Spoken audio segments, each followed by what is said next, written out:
Alright guys, I know we had some technical issues with our last video. This is why I always say if you can come to class, then come to class. It's so much easier than trying to figure things out online when this is designed to be an in-person class. So I'm going to go over what you need for Thursday and how to get there. So for Thursday, you need basically four things. You need your 2 gear cutouts. You'll make one. I'll show you how to do that in just a second. And then you need to trace it and have another one. You need to have several strips of 1-inch paper cut out of your Bristol board or poster board again. I say have at least 40-ish inches total. You'll probably may even need more than that. But having at least 40 total inches, they don't have to be one unbroken piece. It can be made up of, 4 10-inch pieces. It can be made up of 2 20-inch pieces, whatever you've got for your length. You just need several 1-inch strips. These are what you're going to bend into place so that when you take your 2 pieces, your 2 plates from your gear, this is what's going to help keep them separated and make it more of a box. So what we're kind of creating is a gear box we're assembling. So you'll need those. You don't have to do the bending, just the cutting on these, and then you do need to create a page of measurements as well. That is listed. If you need those measurements, those are listed in your check-in 6. You can always go into check-in 6 worksheet and then not submit anything. It doesn't count against you if you go in, look at it, and then don't submit something until later. So if you have those things, your 2 gears, your strips of 1-inch paper, and your dimensions, you are in a good spot for Thursday. So in order to get these gears and the measurements for them, let's look at the geometry of gears. So I'm going to keep 1 page for my dimensions, 1 page for my gear. So what I want to do is let's talk about dimensions first. I know that my diameter has to be 8 inches for the overall circumference. This is called the addendum circumference. It's the widest circle that you're going to make in the gear. So what we're kind of making, if you look at one that's been pre-drawn, is we're talking about this outside circle. This will be the same for everybody. That's going to be 8 inches in diameter. So if we know that D1 equals 8 inches, then we know our radius as well. Radius is half the diameter, so R1 is 4 inches, which means we also know the circumference, or the outer edge of the circle. So C1 is 2 pi R1, which for us is 2 pi 4, 8 pi, and then approximately is designated by the squiggly equals, approximately 25 inches. That means that when I go and do my math later on, I'm going to redo the math with the pi whenever I go to scale up, so that I don't get too dragged down on that.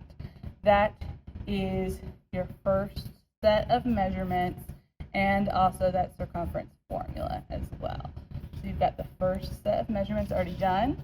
So to visualize what I have just written for you, now we're going to turn that into a visual. What I'm going to do is I need to first establish my diameter. So for myself, my diameter is 8 inches. That's for everybody. Same for everyone. You can go ahead and do exactly as I do. Hash at the 8, hash at the 0, make a line segment in between. That's 8 inches. That is D1. I'm going to go ahead and mark my center point. So my center point is my halfway point. Half of 8 is 4. That is also my radius. So this is R1 right there.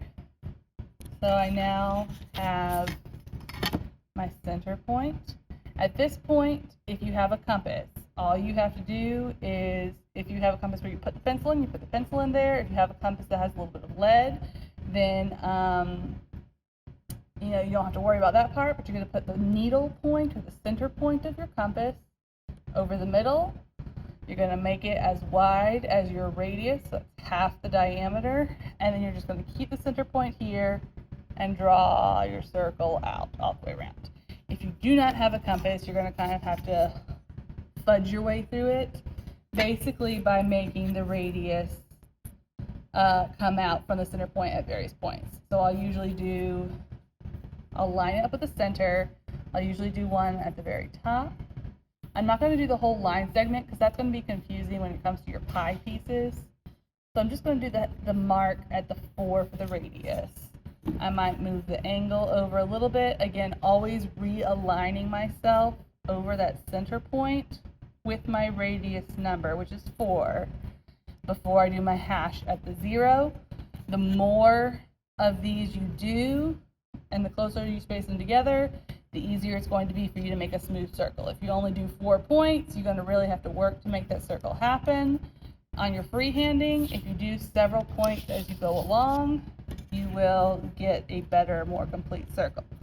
So I'm just going to keep on going around, always lining up my radius number, which is 4 inches, over the center, and then just doing a hash on the 0 line as I kind of scoot my paper around that middle angle. Again, a compass is definitely the better answer for this, but doesn't mean it can't be done without one. Boom, boom. I'm going to do one over here. I'm going to do one over here. Good. Okay, so I have now enough points for myself that I feel with these hash marks that I can make this work. All right, so I'm going to now connect those all. So for everyone, you should have the same exact circle for your first thing. This is everyone's maquette is going to come out 8 inches across at its widest point. But now it's time for you to determine the inner circle, the interior of the gear.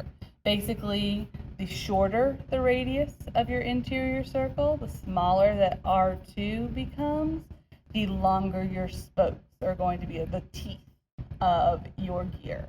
So the shorter the radius, the longer the teeth, the longer the radius, the shorter or the shallower the teeth are going to be. So you get to determine that. I, generally speaking, have been doing it for 3 inches, just for clarity's sake. You could do it probably as narrow as 2, maybe as wide as 3.5, somewhere in between there.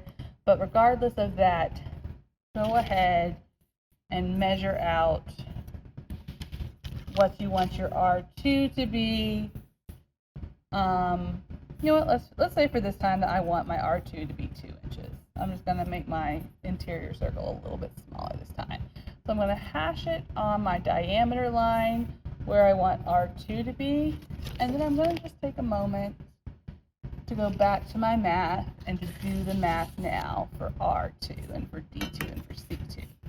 So again, you only need one number to complete all of this. So since this one, I know what R2 is. So R2 is 2 inches. I know that D2 is double that, so it must be 4 inches.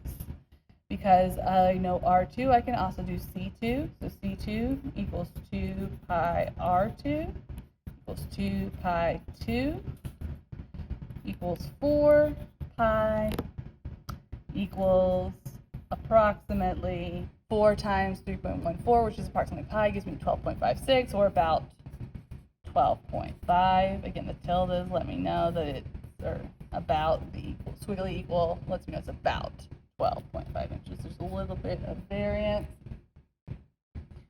So that you have all of that mathed out for you right there. Now you're going to apply that math to the graph. So, all right, so you've got now that 2 inches right there. You're going to do the same thing that you did before, lining up according to your middle part and going out and around at 2 inches across, 2 inches, 2 inches, 2 inches, all the way around until you have set out enough hash marks for yourself. Let me make sure I'm on camera. Hash marks for yourself that you can make the connections around. I'm gonna put a hash mark right there.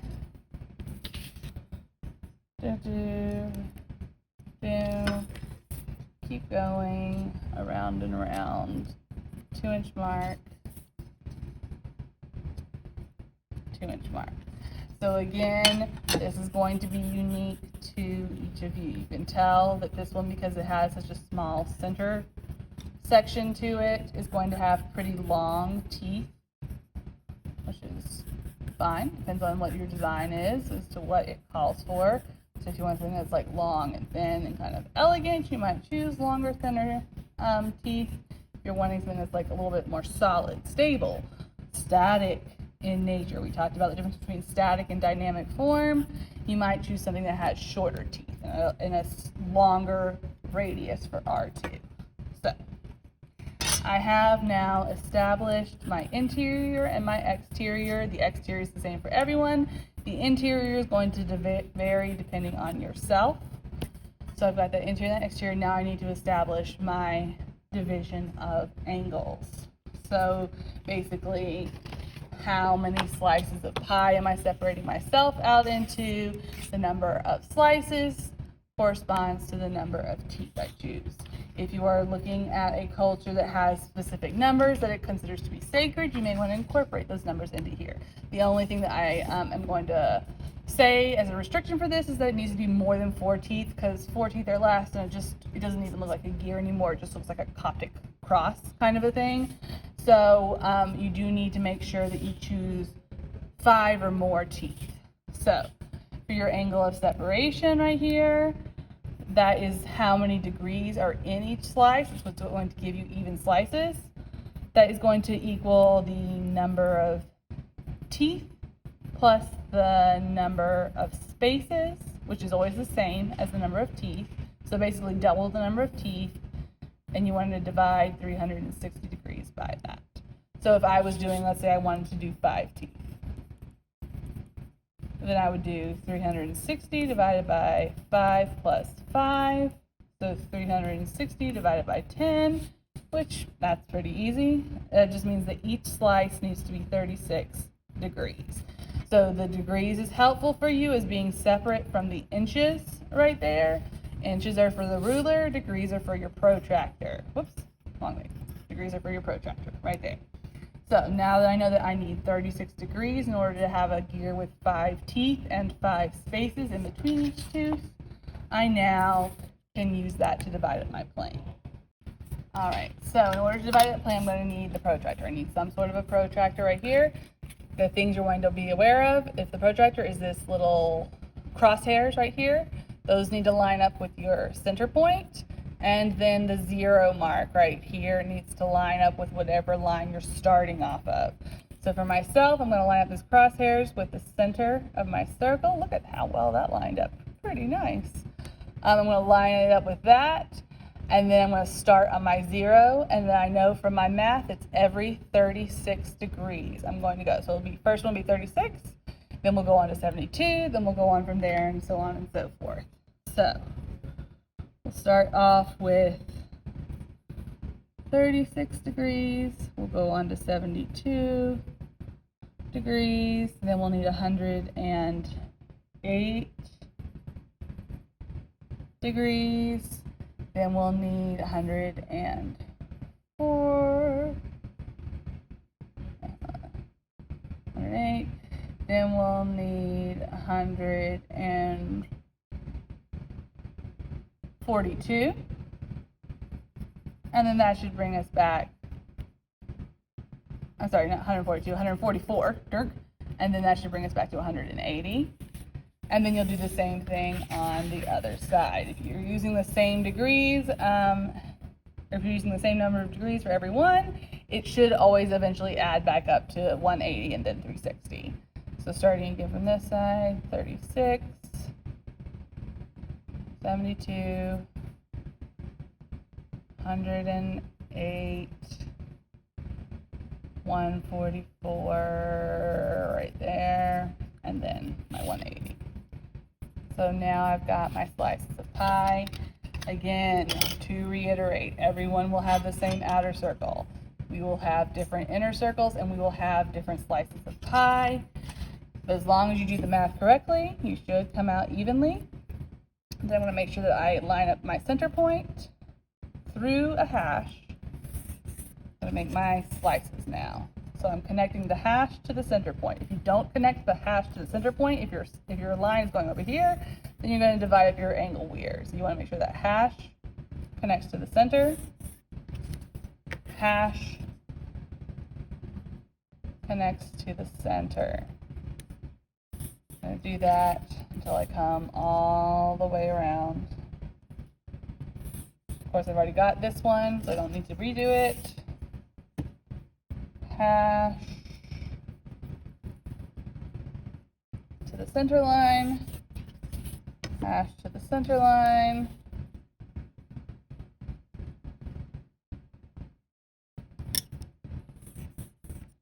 hash to the center line, hash to the center line. Boom. Now I have 5 teeth and 5 spaces in between them. Now, with so few teeth and so few spaces, of course, each tooth is going to be pretty significantly large as well. One last thing to help you out as you are kind of guiding them out is I go ahead and label mine T and S and T and S and T and S all the way around, just so that I don't accidentally somehow mess up myself and wind up with like 2 teeth beside one another, or cut out a tooth that I wanted to actually hold on to or something. So, we've got our angle of separation, we have our interior radius, we have our exterior radius, or our, I'm sorry, not radius, but circumference. So our addendum and our dedendum, and then our angle of separation. We also have all of that recorded on our math sheet. 1 second. So we also have all of that recorded right here on our math sheet. The last thing you want to do is you do want to kind of take into consideration like what is the shape of your tooth going to be. It can be just geometric like a regular gear, but you also want to look at like the shapes that are very popular in your particular architectural style. Our pagoda is very popular. Is scrolling popular? Our onion head domes very popular? Like, is your style based on very strict and crisp geometric lines, or is it based on softer curves and more organic lines?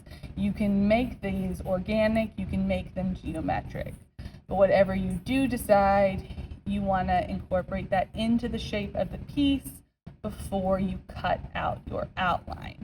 So whatever you do end up deciding, you want to keep that as like part of your design, whether it's a very crisp gear shape like that, whether it's something that is maybe more curved like this, more of a teardrop, maybe you have floral motifs, maybe you have gargoyle motifs that show up in your design, so be thinking about that. Of course, you do want to also consider the complexity of the shape as well. Do you really want to like make something that's hugely intricate if you're having to repeat it 12 times or something like that? So consider the intricacy, consider the shape, and as far as it makes sense within the visual language that you are developing for this architectural style. So you're taking this architectural language, you're learning it, and then you're applying it to a gear shape for yourself. Once you've got everything all nice and ready, then it is time to do your cutouts. Use your X-Acto knife to do your cutouts. If you want the cleanest cuts, X-Acto knives are great because you can just throw a ruler on here and go zip, zip, zip for the straight lines. And they're pretty good about freehanding as well. Remember to replace your blade often. They do wear down and get dull over time. So if it starts to get cut, if it's not cutting very well, then replace that blade. And then what you're going to do is once you do the cutout, then what you'll have is something like this. Of course, on one side it's going to have a whole bunch of markings. You don't have to worry about that. Just flip it over if you want to have something clean to work with. And then once you have a cutout, you need to trace it onto another piece of the Bristol board and cut out 2 gears, exactly the same, one trace on top of the other, so that you have 2 that are ready to assemble, and then you need to cut out those strips of paper as well to go with them, so that by Thursday you are ready to assemble. Then, in addition, the last thing you want to do is you want to be thinking about your design that you want to have on top of this. Now, this design in the real structure is going to be dimensional, so some of this may be built up in layers. Some of this may be cut out into the gear and have some depth into it. So there is going to be some manner of some manner of low relief going on with this. But for your purposes, for this, just consider this to be a sketch. You're not going to be doing any dimensionality. You're just going to be drawing your design on. What I find very helpful for radial designs, which is what we're basing ours off of, you can have some asymmetry in there. You can go off the radius a bit, especially with things like Art Nouveau, Rococo. Those are periods that are not necessarily symmetrical periods, they're asymmetrical periods, so you may find some room for some asymmetry where you can deviate from the radius or the radial pattern, but the radial pattern is still a helpful base to work from.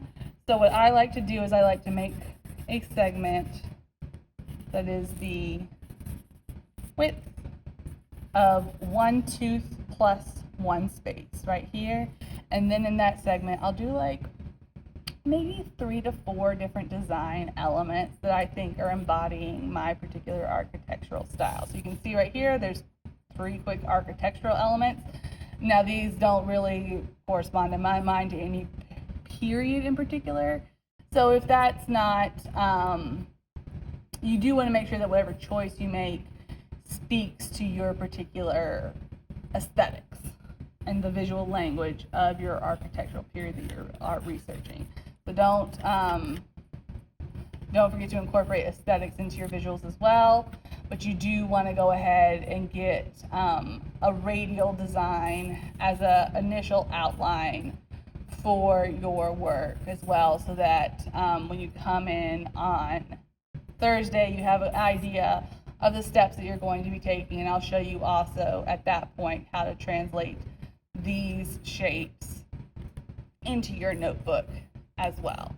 So go ahead and make your sheet of math, cut out your 2 gears, get your strips of paper, and come to class prepared with all of these, with your masking tape, and with your cardboard, because we'll go ahead and start working in the cardboard once we get that maquette assembled in class on Thursday. All right, have a good one.